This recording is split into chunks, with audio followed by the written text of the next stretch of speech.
베드로전서 1장 우리 3절 4절 말씀 같이 보겠습니다. 3절 4절 우리 3절 같이 봅니다. 우리 주 예수 그리스도의 아버지 하나님을 찬송하리로다. 그의 많으신 긍휼대로 예수 그리스도를 죽은 자 가운데서 부활하게 하심으로 말미암아 우리를 거듭나게 하사 산 소망이 있게 하시며 썩지 않고 더럽지 않고 쇠하지 아니하는 유업을 있게 하시나니 곧 너희를 위하여 하늘에 간직하신 것이라. 아멘. 오늘은 죄와 죽음의 종로를 타던 우리를 죄와 죽음에서 구원하시기 위해서 예수님께서 십자가에 고난당하시고 죽으셨다가 말씀하신 대로 3일 만에 부활하신 그런 부활의 날입니다. 우리에게 참 잘 주시고 부활의 소망을 주시고 또한 천국에서 영원히 살 수 있도록 하신 그런 은혜의 날이죠.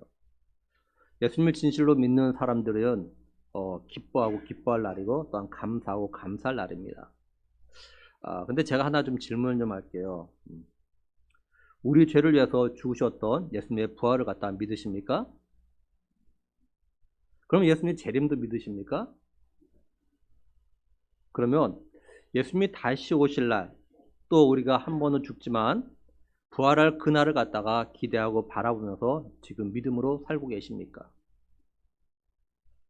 제가 왜 이 말씀 왜 드리냐면 예수님을 그렇게 믿고 따르고 섬겼던 베드로 비롯한 제자들, 그리고 여자들, 또 많은 사람들이 예수님이 죽었다가 3일 만에 부활하겠다고, 다시 죽었다가 3일 만에 부활하겠다고, 살아나겠다고 말씀하셨지만 그 말씀을 갖다가 이들은 믿지 않고 예수님의 부활을 다시 삶을 갖다가 기대하고 바라보고 바라보지 않았다는 거죠. 예수님이 내가 고난당했다가 죽었다 3일 만에 다시 살아난다고 하셨지만 믿고 예수님의 부활, 예수님이 고난당하시고 죽으신 다음에 손꼽아서 하루 이틀 3일 이제 예수님이 살아나겠다 기다렸던 사람이 없었다라는 거예요. 근데 예수님은 제자들이 또한 예수님을 따르던 사람들이 예수님의 부활에서 믿던 믿지 않던, 기다리던 기다리지 않던 말씀하신 대로 부활하셨다라는 거죠. 이처럼 하나님의 약속은 우리들이 믿고 안 믿고를 떠나서 이루어진다는 사실입니다. 마찬가지로 우리가 믿고 기다리던 기다리지 않던, 또 예수님의 재림을 믿던 믿지 않던 예수님은 이 땅에 다시 오신다라는 거죠. 그것도 예수님 말씀하신 대로 도둑같이 이 땅에 다시 오십니다. 이걸 진실로 믿는 성도들이나 청년들은 슬기로운 다섯처녀처럼 예수님의 재림을 갖다가 또 자신들이 예수님 앞에서 설 날이 있음을 갖다가 기억하면서 이 날을 갖다가 준비한 삶을 갖다가 살아갑니다. 하지만 믿지 않는 성도나 또한 청년들은 마치 미련한 다섯처녀들처럼 살아갈 거예요. 그냥 대충 적당하게 믿음의 삶을 살아가겠죠. 그리고 때로는 이런 사람들은 나중에 내가 열심히 하지, 나중에 헌신하지, 나중에 순종하지, 뭐 이렇게 이런 식으로 하면서 아마 살아갈 겁니다. 근데 예수님의 재림이 도둑같이 임할 뿐만 아니라 우리 개인의 종말도 부지불식간에 우리가 원하지 않는 방법으로 원하지 않는 때 우리에게 다가올 수 있다라는 거죠. 사실 우리는 언제 우리가 개인적인 종말을 맞이하게 될지 모릅니다. 지난 금요일 날 금요기도를 마치고 집에 가서 이런저런 일을 하고 한 12시 좀 돼서 넘어서 좀 잠자리 들었어요. 근데 한참 자고 있는데 갑자기 누가 저희 집 초인종을 자꾸 누르는 겁니다. 그래서 그 초인종에서 눈 떠 보니까 새벽 2시 15분 됐더라고요. 나가보니까 저희 빌라 지층에 사시는 혼자 사시는 아주머니가 막 자기 집 수도가 터졌다고 막 다급하게 말씀하시는 거예요. 그 수도관을 갖다 좀 잠궈 달라는 겁니다. 저희 집 잠그는 줄 알고 뭡니까 복도에 있는 거 잠그니까 그거 말고 자기 집 수도관 이거 잠궈 달라는 겁니다. 안 잠궈진다는 거예요. 그래서 내려가서 봤어요. 이 아주머니가 자다가 새벽에 깼는데 갑자기 거실에 나왔는데 거실이 막 물바다가 됐다는 겁니다. 또 불도 꺼졌다는 거야. 정전됐다고 자기 집만. 그래서 막 너무 당황해가지고 어쩔 줄 몰라가지고 지층에서 4층까지 올라오셨더라고요. 4층까지. 그래서 가서 이제 저도 장갑을 보려니까 막 안 잠기는 거다. 이게 막 이렇게 뭐 헛돌고 막 그래요. 그러니까 이 아주머니가 이제 119를 불렀고 자기 자녀들을 불러가지고 와서 전제 올라왔어요. 이처럼 그죠? 우리의 삶에는 전혀 예상하지 못한 일들이 언제 어떻게 일어날지 아무도 모릅니다. 그렇죠? 우리의 죽음도 마찬가지라는 거예요. 그렇다면 예수님의 부활과 재림을 믿는 성도들이 어떤 삶을 우리가 살아야 하냐는 거죠. 우리 죄를 대신해서 십자가에서 죽으셨고 또 3일 만에 죄와 죽음의 권세를 이기시고 부활하신 예수님이 그럼 오늘 우리에게 어떤 삶을 갖다가 살길 바라실까라는 겁니다. 오늘 말씀은 베드로 사도가 편지를 쓴 건데 누구에게 편지를 갖다 보내는 거였냐면 1절을 보면요. 예수 그리스도의 사도 베드로는 본도, 갈라디아, 갑바도기와 아시아와 비두니아 흩어진 나그네 이렇게 말씀을 해요. 그러니까 베드로 사도는 나라와 고향을 떠나서 다른 나라에서 다른 지방에서 이제 흩어져서 마치 나그네처럼 살아가고 있는 성도들에게 편지를 갖다가 쓰는 겁니다. 제가 태어난 곳이 서울입니다. 저는 지금까지 서울을 떠나서 살아본 적이 딱 한 번 있습니다. 뭐 제가 몇 번 말씀드렸지만 신대원을 졸업하고 사역 때문에 제가 대구 가서 한 2년 3개월 정도 살았어요. 지금 우리 차는 그 차량 넘버가 그 가지고 어떤 지역을 알 수 없지만 그 당시에는 차 넘버 보면은 그 차가 어디 차인지 알 수 있죠. 뭐 서울, 뭐 대구, 경기, 뭐 수원, 아니 뭐 인천, 뭐 이렇게 그죠? 그 차주가 어디에 어느 도시에 사느냐 이걸 알 수 있어요. 뿐만 아니라 서울 같으면 어느 구에 사냐도 알 수 있었죠. 제가 그 당시에 강동구에 살다가 대구로 내려갔는데 그때 강동구가 오사예요, 오사. 그러니까 서울 오사의 뭐뭐뭐. 제가 알기로는 이 동작구는 49로 알고 있어요. 49. 그 당시에. 그러니까 차 남발 그 차를 보면은 그 차가 어디 차인지, 그 사람의 운전자가 어디에 사는 사람인지 알 수 있어요. 근데 그 대구에 살면서 가끔가다 길거리에서 서울 차 남만 보면 그렇게 막 반가운 거예요. 전혀 모르는 사람인데 차가 지나가요. 그냥 지나가는데 서울 차 남바만 보이면 막 기쁘고 반갑고 막 설레는 거예요. 더 나아가서 수도권, 인천, 경기 차만 봐도 막 어쩔 줄 모르는 거잖아. 막. 고향이 그런 거예요. 고향. 서울이.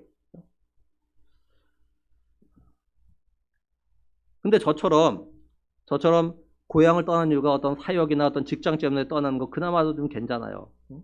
근데 고향을 떠나야만 하는 이유가 안 좋은 일이나 또는 고난을 받기 때문에 떠나서 살아간다면 얼마나 괴롭고 또 그 나그네 삶이 얼마나 힘들겠습니까? 또 얼마나 고향이 그립겠어요. 1절에 나오는 본도, 갈라디아, 갑바도기아, 아시아, 비두니아는 모두 소아시아 지역에 위치해 있습니다. 지금 튀르키의 타우루스 산맥 북쪽에 해당하는 곳이 이 소아시아 이 지역입니다. 여기 나온 지역. 이 당시에 그리스도인들이 이런 지역에 왜 흩어져 살게 되냐면 당시 네로 황제의 기독교 박해 때문에 그들이 나라와 고향을 떠나서 이쪽 흩어져서 살아갔던 겁니다. 또 자신들이 그리스도인이라는 것이 알려지게 되어지면 또다시 박해가 오기 때문에 또 그 박해를 또 피해서 또 짐을 싸서 거주지로 옮겨야 되는 그런 상황이니까 얼마나 힘들겠어요. 한번 생각을 해보세요.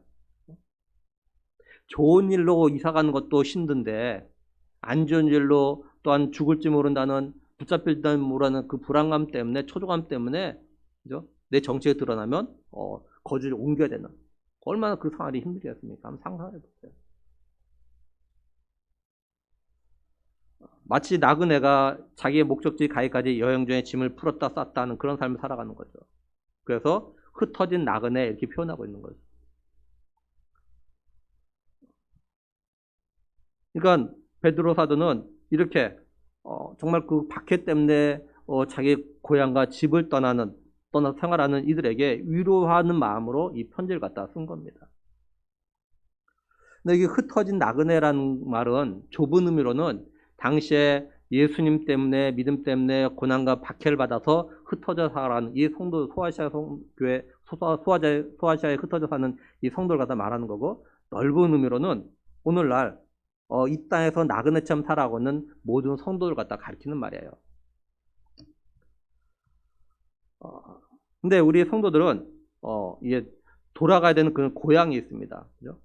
바로 어디냐면 하나님 나라, 하늘나라가 우리가 돌아가야 되는 그런 고향입니다.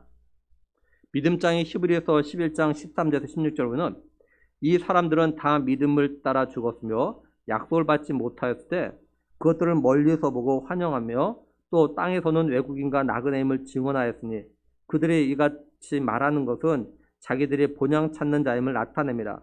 그들이 나온 바 본향을 생각하였더라면 돌아갈 기회가 있었으려니와 그들이 이제는 더 나은 본향을 사모하니 곧 하늘에 있는 것이라 이렇게 말씀드려요. 그러니까 오늘 이 말씀은 하늘나라 천국을 사모하며 살아가는 우리 모든 성도들에게 전하는 그런 말씀입니다. 예수를 믿지 않는 사람들은요, 이 땅이 자신들의 고향이라고 생각합니다. 그러니까 이 세상의 삶이 이들에게 얼마나 편안하겠어요.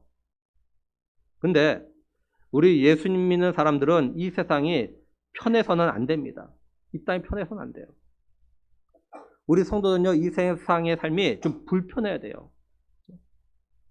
그래야지 우리 성도들은 편안하고 참된 안식 있는 우리의 고향 천국을 갖다가 사모하면서 살아갈 수 있는 겁니다. 뭐 쉽게 우리가 어디 여행을 가도 그죠? 아무리 여행 가도 좋다고 하지만 그래도 내 집이 좋지 않습니까? 내 집이. 내 집을 그리워하죠. 아무리 해외여행 조용 가도 사실은요, 내 집이 아니기 때문에 불편합니다. 불편해. 그러면 박해로 인해서 고향을 떠나서 나그네 삶을 살아오는 성도들에게 베드로 사도의 첫 위로의 말이 뭔가요? 3절 보면 우리 주 예수 그리스도의 아버지 하나님을 찬송하려다 이렇게 말씀을 해요. 베드로는 복음 때문에 믿음 때문에 흩어져 살아가는 성도들에게 우리 주 예수 그리스도의 아버지 하나님을 갖다가 찬양해야 된다. 찬양드리자 이렇게 이야기합니다. 베드로가 예수님 믿는 것 때문에 정말 박해받고 힘든 삶을 살아가는 성도들에게 우리 주 예수 그리스도의 아버지를 갖다가 찬송해야 된다라고 말하는 이유가 있겠죠. 다시 말하면 예수 그리스도의 아버지이신 하나님의 찬양을 받으실 이유가 있으니까 하나님을 갖다 찬양하라고 말하는 겁니다. 그럼 그 이유가 뭘까요? 3절을 계속 보면은 그의 많으신 긍휼대로 예수 그리스도를 죽은 자 가운데서 부활하게 하심으로 말미암아 우리를 거듭나게 하사 산 소망 있게 하시며 이렇게 말씀을 해요. 그 이유가 뭐냐? 하나님 많으신 긍휼 때문에 그래요. 하나님의 그 긍휼하심은 오늘 우리에 대한 긍휼입니다. 우리를 향하신, 다시 말해서 죄인인 인간을 향하신 하나님의 긍휼하심이 어디서부터 시작됐냐면 바로 아담과 하와가 하나님 말씀을 어기고 선악과를 따먹는 그 에덴 동산에서 시작됐죠. 하나님 이때 여자의 후손에서 구원자 메시아를 갖다 보내시겠다고 약속을 하셨습니다. 그리고 하나님은 약속하신 대로 때가 되었을 때 예수님 갖다가 여자의 몸을 빌려서 이 땅에 태어나게 하셨어요. 그리고 예수님은 또 하나님 정하신 때가 되었을 때 우리의 죄를 대신해서 십자가에 못 박혀 피 흘려 죽으셨죠. 우리의 죄를 갖다 구원하기 위해서요. 디도서 3장 5절 보면은 우리를 구원하실 때 우리가 행한 바 의로운 행위로 말미암지 아니하고 오직 그의 긍휼하심을 따라 중생의 씻음과 성령의 새롭게 하심으로 하셨나니 이렇게 말씀을 해요. 그러니까 우리들의 긍휼이 풍성하신 하나님을 찬양해야 되는 게 당연한 거죠. 비록 우리가 믿음의 삶을 살아가는 것이 힘들다 하더라도 우리를 불쌍히 여기셔가지고 자신의 독생자를 갖다 주신 하나님의 그 긍휼하심을 갖다가 우리가 찬양하고 또 우리가 그 하나님의 긍휼하심을 갖다가 자랑해야 되는 겁니다. 그러면 하나님의 그 긍휼하심으로 인해서 어떤 일이 일어났나요? 3절을 다시 계속 보면은 그의 많으신 긍휼대로 예수 그리스도를 죽은 자 가운데서 부활하게 하심으로 말미암아 이렇게 말씀을 해요. 하나님의 그 긍휼하심으로 인해서 예수 그리스도를 죽은 자 가운데서 부활하게 하셨어요. 하나님이신 예수님께서 사람의 몸을 입고 이 땅에 오셨습니다. 그리고 예수님은 우리 죄를 대신해서, 다시 말해서 인류의 모든 죄를 갖다가 지시고 죄인을 대표해서 십자가에서 피 흘려 죽으셨죠. 그리고 예수님은 말씀하신 대로 3일 만에 부활하셨습니다. 근데 예수님의 이 부활은 단지 예수님만의 부활이 아니라 우리 모두의 부활이죠. 고린도전서 15장 20절 보면 그러나 이제 그리스도께서 죽은 자 가운데서 다시 살아나사 잠자는 자들의 첫 열매가 되셨도다 이렇게 말씀하고 있어요. 예수님께서 죽은 자 가운데서 다시 살아나신 게 단지 예수님 자신만의 부활이 아니라 이후로 예수 그리스도를 믿고 죽는 자들은 다 한 번 죽지만 다시 살아난다는 것 갖다가 이제 보여주는 첫 열매가 되셨다는 겁니다. 그러니까 하나님은 예수님의 부활을 통해서 예수 그리스도 안에서 죽은 자들에게 예수님처럼 다시 사는 은혜를 갖다 주셨던 겁니다. 그래서 고린도전서 15장 22절 23절에 보면 아담 안에서 모든 사람이 죽은 것 같이 그리스도 안에서 모든 사람이 삶을 얻으리라. 그러나 각각 자기 차례대로 내리니 먼저는 첫 열매인 그리스도요, 다음에는 그가 강림하실 때 그리스도에게 속한 자요, 이렇게 말씀하고 있어요. 로마서 6장 8절에 보면 만일 우리가 그리스도와 함께 죽었으면 또한 그와 함께 살 줄 믿노니, 이렇게 말씀합니다. 또 디모데후서 2장 11절에 미쁘다 이 말이요 우리가 주와 함께 죽었으면 또한 함께 살 것이요, 이렇게 말씀하고 있어요. 그러니까 하나님의 많으신 긍휼이 죽은 자 가운데서 예수 그리스도를 갖다가 살리신 것, 부활하게 하신 것은 오늘 우리에게도 그와 같은 부활을 갖다가 주신 겁니다. 그러면 예수님의 부활이 우리에게 주신 건 뭘까요? 3절을 계속 보면 우리를 거듭나게 하사 산 소망 있게 하시며, 이렇게 말씀을 해요. 그러니까 하나님께서 예수 그리스도의 부활을 통해서 우리에게 첫 번째 주신 것이 뭐냐면 산 소망입니다. 뭐에 대한 산 소망이냐? 부활에 대한 산 소망이에요. 박해를 피해서 나그네처럼 흩어진 나그네처럼 삶을 살아가는 성도들은 사실 박해가 언제 또다시 올지 모르는 그런 불안감, 그리고 이국 땅에서 언제 죽을지 모르는 그런 상황 속에서 살고 있어요. 제가 얼마 전에 태국 갔다 와서 그 미얀마 선교사님의 그 상황을 잠깐 말씀드렸잖아요. 그죠? 언제 미얀마 정부에서 와가지고 자신을 잡아갈지 모르는 이런 불안감, 위기감 때문에 선교사님 가족들도 문은 다 닫아버리고 빛을 가려버리고 밖에서 집안에 아무것도 없는 것처럼 밖에서부터 열쇠 잠가버렸다고. 초조하게 혹시 무슨 일이 생기지 않을까 두려움으로 기다리는.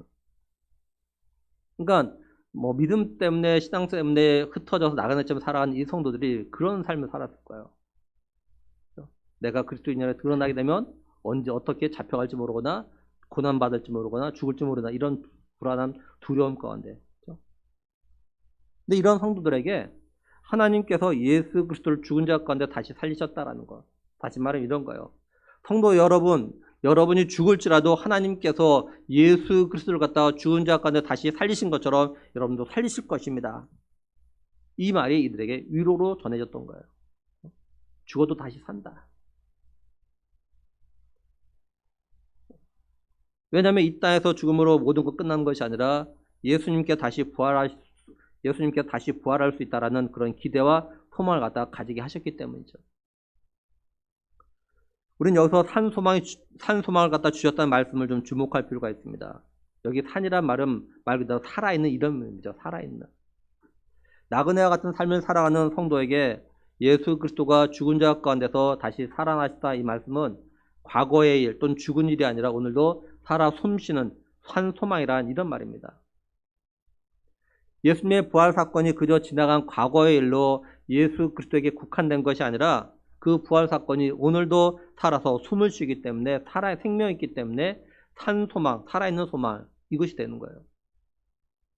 그리고 부활은 죽은 소망이 아니고 그저 막연히 기대되는 소망이 아닙니다. 살아있는 소망이라는 것은 생명력 있는 소망이기 때문에 때가 되면 열매를 거둘 걸 갖다 말하는 거예요. 부활의 첫 열매가 되신 예수 그리스도처럼 우리 성도들도 부활의 열매를 갖다가 거둘 수 있다는 사실이 살아있는 소망인 거죠. 그럼 이게 오늘 우리에게 어떤 의미가 있습니까? 예수님께서 예수님을 갖다가 죽은 자 가운데 다시 살리신 것은 2000년 전 역사로 끝난 것이 아니라는 거죠. 예수 그리스도의 부활은 우리에게도 살아있는 소망인 겁니다. 산 소망, 살아있는 소망이라는 것은 이루어진 소망이다, 이런 말입니다. 다른 말로 하면 우리의 부활은 보장된 거예요. 아무리 상황이 변하고 시대가 변해도 우리의 부활은 보장된 겁니다. 하지만 오늘 우리의 육적인 모든 삶들은요, 사실 산 소망이 아니라 죽은 소망입니다. 우리의 삶의 모든 것들, 예를 들면 어떤 권력이라든지 어떤 사람이라든지 돈이라든지 건강이라든지 직장, 사랑, 우정, 사실 이것이요 언제 어떻게 변할지 아무도 모릅니다. 아무도 몰라요. 안 변할 것 같은데 이런 건 사실은요 다 변합니다. 그래서 이것은요 사실은 죽은 소망이에요. 죽은 소망. 이런 거에 소망을 두면은 언젠가는 이 소망이 깨져버린다, 이거든요. 근데 우리의 부활은 산 소망이에요. 왜냐면 이거는 창조주시며 전능자시며 만왕의 왕이신 하나님, 그리고 우리 인간의 생사학을 갖다가 주관하고 계신 하나님께서 약속하신 것이고, 또 하나님께서 이 약속을 갖다가 붙잡고 계시기 때문에 이 소망은요 정말 살아있는 소망인 거죠. 그러니까 우리가 하나님을 찬양하고 우리에게 부활의 소망을 주신 예수님을 갖다 바라봐야 하는 겁니다. 우리들이 이런 산 소망을 갖다 가지고 있다면 여러 어려움들이 언제 어떤 모습으로 우리에게 막 달려와도, 우리의 믿음을 갖다 흔들어대도 우리의 심령에 산 소망이 있는 한, 우리의 심령에 살아 숨쉬는 부활의 첫 열매가 있는 한, 그 어떤 것도 이겨나갈 힘이 됩니다. 예수님의 부활이 우리에게 준 두 번째는 준 건 뭐냐면 영원한 유업을 주셨어요. 4절을 보면은 썩지 않고 더럽지 않고 쇠하지 아니한 유업을 있게 하시나니 곧 너희를 위하여 하늘에 간직하신 것이라, 이렇게 말씀을 해요. 공의이 많으신 하나님께서 예수 그리스도를 갖다가 죽은 자 가운데서 살리심을 통해서 우리에게 유업을 주셨습니다. 이 유업이 어떤 유업이라고 하냐면 썩지 않고 더러워지지 않고 낡아지지 않는 그런 유업이라고 말씀을 해요. 이건 우리가 누리게 될 유업은 이 땅에서 사람들이 주는 유업과 비교해서 이렇게 표현한 겁니다. 이 땅에서 우리의 부모가 자녀들에게 주는 유업은 썩고 더러워지고 낡아져요. 쉽게 말해서 변하고 유한하다는 말입니다. 부모들이 자녀들에 물려주는 뭐 집이라든지 재산이라든지 뭐 직장이든지 뭐 사업장이든지 이것이 만세만석이 아니에요. 변합니다. 어떤 일이 변해요. 변한다고. 근데 예수 그리스도의 부활을 통해서 우리에게 주신 건 영원하다는 겁니다. 그 영원한 유업을 하늘에 간직하셨다라고 말씀을 해요. 그러면 그 유업을 갖다 왜 하늘에 간직하셨다라고 말씀할까요? 4절을 다시 보면 썩지 않고 더럽지 않고 쇠하지 아니하는 유업을 있게 하시나니 곧 너희를 위하여 하늘에 간직하신 것이라, 이렇게 말씀을 해요. 여기 너희를 위하여, 다시 말해서 오늘 우리를 위해서 우리가 누릴 유업을 갖다가 땅이 아닌 하늘에 간직하셨다, 이렇게 말씀을 해요. 마태복음 6장 19절 20절 보면 너희를 위하여 보물을 땅에 쌓아두지 말라. 거기는 좀과 동록이 해하며 도둑이 구멍을 뚫고 도둑질하느니라. 오직 너희를 위하여 보물을 하늘에 쌓아둬라. 거기는 좀이나 동록이 해하지 못하며 도둑이 구멍을 뚫지도 못하고 도둑질도 못하니라, 이렇게 말씀하셔요. 이 땅에 간직하면은 좀과 동록과 도둑이 거기에 손을 댑니다. 우리의 영적인 좀과 동록과 도둑이 누구냐? 바로 사탄입니다. 우리의 유업을 갖다가 이 땅에 두면 사단이 거기에 손을 댑니다. 사단은 우리의 믿음과 우리의 산소망을 갖다 자꾸 흔들어대요. 근데 하늘에 간직하면, 하나님 나라에 그 영원한 유업을 두면 사단이 거기에는 손을 못 댑니다. 그 하나님께서 우리를 위해서 우리가 누릴 유업을 갖다가 하늘에 간직하신 거예요. 그러면 우리들이 영원한 유업을 갖다 얻게 된다는 것이 무엇을 의미하는 걸까요? 우리가 유업을 얻는다는 것은 결국 자녀가 되고 후사가 되었다, 상속자가 되었다, 이런 말이죠. 요한복음 1장 12절에 영접한 자 곧 그 이름을 믿는 자들에게는 하나님의 자녀가 되는 권세를 주셨으니, 이렇게 말씀하듯이 우리들이 예수 그리스도를 믿음으로 하나님의 자녀가 되었어요. 이 사실 갖다 누가 증언하느냐? 로마서 8장 16절 보면 성령이 친히 우리의 영과 더불어 우리가 하나님의 자녀인 것을 증언하시나니, 이렇게 말씀합니다. 성령께서 증언하셔요. 그리고 로마서 10장 19절에 말씀하듯이 우리가 입으로 예수님을 갖다 나의 주인이라고, 다시 말해서 예수 그리스도가 내 죄를 대신해서 십자가에 박혀 죽으시고 나를 살리셨다는 것, 그래서 나의 주님으로 내가 영접하면 그 믿는 그 순간에 우리 안에 성령님이 들어오셔요. 그 성령님이 우리에게 말씀하시는 거죠. 넌 하나님의 자녀야, 이렇게 말씀하세요. 그런데 하나님의 자녀들이 훗날 하나님 나라에서 이 유업을 갖다 받기 위해서 이 땅에서 꼭 거쳐야 될 것이 있습니다. 꼭 받아야 될 것이 있어요. 그게 뭐냐? 바로 고난이에요. 사실 이 땅에서 자녀들도 자녀라고 해서 유업을 갖다 다 물려주지 않죠. 뭐 예를 들면 기업가들 보면 이렇더라고요. 그 자기의 회사를 갖다 자기 자녀들에 물려주기 위해서 처음부터 자기 자녀를 갖다 사장에 앉히지 않더라고요.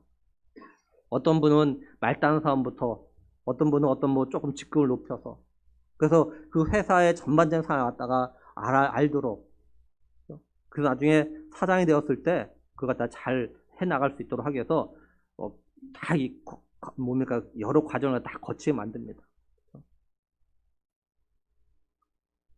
마찬가지로 우리 성도들이 하나님 나라에서 유업을 받으면 거쳐야 되는 과정, 준비되는 과정인데 바로 그것이 고난입니다. 고난.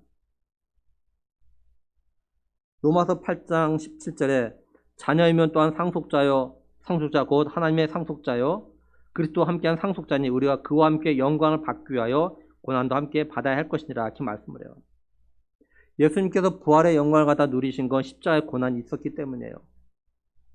예수님께서 우리의 죄와 허물을 대신해서 십자가에 죽으시고 고난 당하심이 있었기에 부활의 영광과 기쁨이 오늘 우리에게 또한 주어진 거고요. 그러니까 예수님과 함께 상속자된 우리들 또한 부활의 소망을 가지고 살아가는 성도들은 현재의 삶 속에서 고난도 사실 함께 받아야 됩니다. 근데 우리는 사실 고난 생각하면 참 심란하고 참 마음이 무겁고 괴롭습니다. 그래서 우리 성도들 가운데는 믿음으로 상속자가 되었다는 그런 기쁨도 있지만 고난도 함께 받아야 한다는 이 말에는 참 마음이 다치고 참 찹찹해하는 그런 분들도 있을 겁니다. 왜냐하면 지금의 삶도 너무나도 힘들고 고통스럽기 때문이죠. 근데 우리들이 현재 이런 고난을 갖다 이겨나갈 수 있는 그런 방법이 있어요. 그게 뭐냐면 훗날 우리가 누리게 될 영원히 변하지 않는 유업을 갖다 생각하는 겁니다. 우리가 믿음의 삶을 살아간 데서 어렵고 고통스럽지만 이걸 이길 수 있는 방법은 뭐냐면 훗날 누릴 영광을 갖다 생각하는 거예요. 그래서 로마서 8장 18절에 보면 생각하건대 현재의 고난은 장차 우리에게 나타날 영광과 비교할 수 없다 이렇게 말씀을 해요. 사실 우리 많은 부모님들 그렇게 해서 자녀를 키운 거 아닙니까? 내가 어렵고 힘들지만 내 자녀가 잘 될 거 그걸 기대하고 소망하면서 그걸 바라면서 힘든 시간들을 많이 견뎠죠.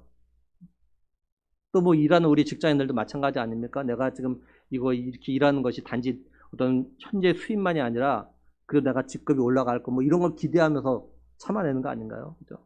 뭐 연봉이 올라가든 직급이 올라가든 뭔가 그걸 바라보면서 운동선도 마찬가지죠. 그 영광을 바라보면서 지금의 힘든 걸 참아내는 거죠. 사실은요. 그 힘든 거에 좋아서 참아내는 사람은 없습니다. 지금의 고난은 훗날 우리가 누릴 기업, 유업과 비교하면 이건 아무것도 아니라는 거죠.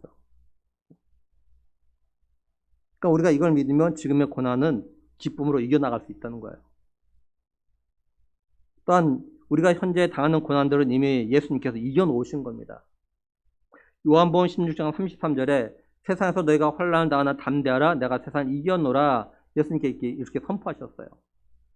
예수님께서는요 우리가 당할 모든 환난을 다 이겨놓으셨어요. 그러니까 우리가 사실은 믿음으로 그냥 예수님만 따라가면은 사실 이 여러 환난을 얼마든지 이길 수 있습니다. 뭐 이런 예를 들 수도 있을 것 같아요. 등산할 때, 이런 등산하면 등산로가 대부분 다 있습니다. 근데 그 길을 만드는 과정에 보면 누군가가 이렇게 힘들어서 만들어 놓은 거예요. 그 만들어 놓은 등산길로 가면 좀 수월하게 등산할 수 있어요. 근데 길이 없는 거 내가 만들어서 가려고 해서 얼마나 힘듭니까? 불안하고. 이 길이 맞나? 이런 불안함. 또 처음 가는 길이지만 누군가 길을 잘 알고 등산 능숙한 사람이 앞서가서 길을 만들면 비록 그 길이 좁고 좀 위험해 보여도 그 사람이 걸어간 그 길만 따라가면 갈 수 있잖아요. 좀 더 수월하게. 내가 만드는 길이 아니라. 물론 가다가 나뭇가지나 뭐 이런 거 찔릴 수는 있어요. 그래도 내가 길을 만들어 가는 것보다는 훨씬 수월하게 갈 수가 있는 거죠.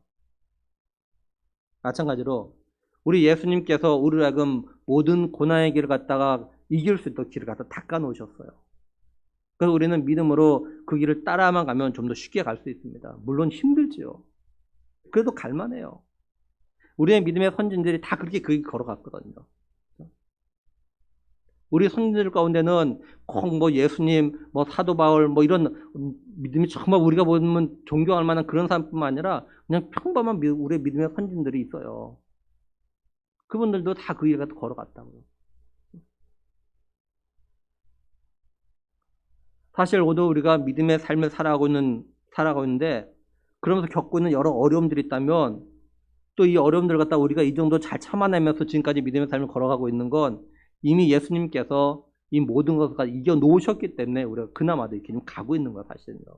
내가 믿음이 좋아서 지금까지 믿음을 온 것이 아니라 예수님께 믿음의 다 길 가다 열어 놓으셨기 때문에 그나마 수월하게 여기까지 온 거야, 사실은요. 우리가 고난에게 힘든 믿음의 삶을 갖다가 살아가는 건 우리가 개척하는 건 절대 아닙니다. 우리가 처음 가는 길이 아닙니다. 이미 예수님께서 다 닦아놓으신 길이에요. 그리고 우리의 믿음의 선진들도 다 그렇게 해서 그 길 따라서 하나님 나라 갔어요. 그러니까 우리들도 예수님이 이어놓으신 그 고난의 길을 갖다가 예수님 잘만 따라가면 얼마든지 갈 수 있습니다. 그래서 영광을 누릴 수 있는 거죠. 이제 말씀을 정리하면 우리 주 예수 그리스도께서 우리의 모든 죄를 대신해서 십자가에서 피 흘려 죽으셨고 말씀하신 대로 3일 만에 부활하셨습니다. 죄와 사망의 권세를 이기시고 부활하신 예수님의 부활이 오늘 우리 모두를 위한 부활이었어요. 예수님의 부활이 우리 모두에게 부활의 산 소망을 주신 부활이고 우리에게 영원한 유업을 보장해 주시는 그런 부활입니다. 예수님께서는 우리를 갖다가 구원하기 위해서 십자가의 고난을 갖다 이기시고 부활하셨습니다. 뿐만 아니라 우리를 하여금 예수님과 함께 영원히 천국에서 유업을 누릴 수 있도록 부활하셨어요. 그러므로 우리는 예수님과 함께 다시 말해서 주님을 위하여서 하나님 나라를 위해서 고난도 꼭 같이 받아야 합니다. 바라기는 오늘 부활주일 감사 예배를 드리는 우리 모두는 부활의 산소망과 영원한 유업의 소망을 갖다 마음에 간직하고 먹든지 마시든지 무엇을 하든지 하나님의 영광과 그 나라를 위하여서 어떤 고난도 믿음으로 이기는 그런 삶을 살아갈 수 있기를 간절히 원합니다. 뿐만 아니라 예수님의 다시 오심을 반드시 믿고 기대하고 준비하는 삶을 갖다가 살아가길 정말 원해요. 그래서 훗날 저 영원한 천국에서 영원한 삶과 더불어서 유업을 갖다 마음껏 누리는 우리 모두가 되기를, 우리를 죄와 죽음에서 구원하시기 위해서 십자가에 박혀 죽으셨다가 다시 부활하신 우리의 구원자 되신 예수 그리스도의 이름으로 간절히 축원합니다. 기도하겠습니다. 하나님 정말 감사합니다.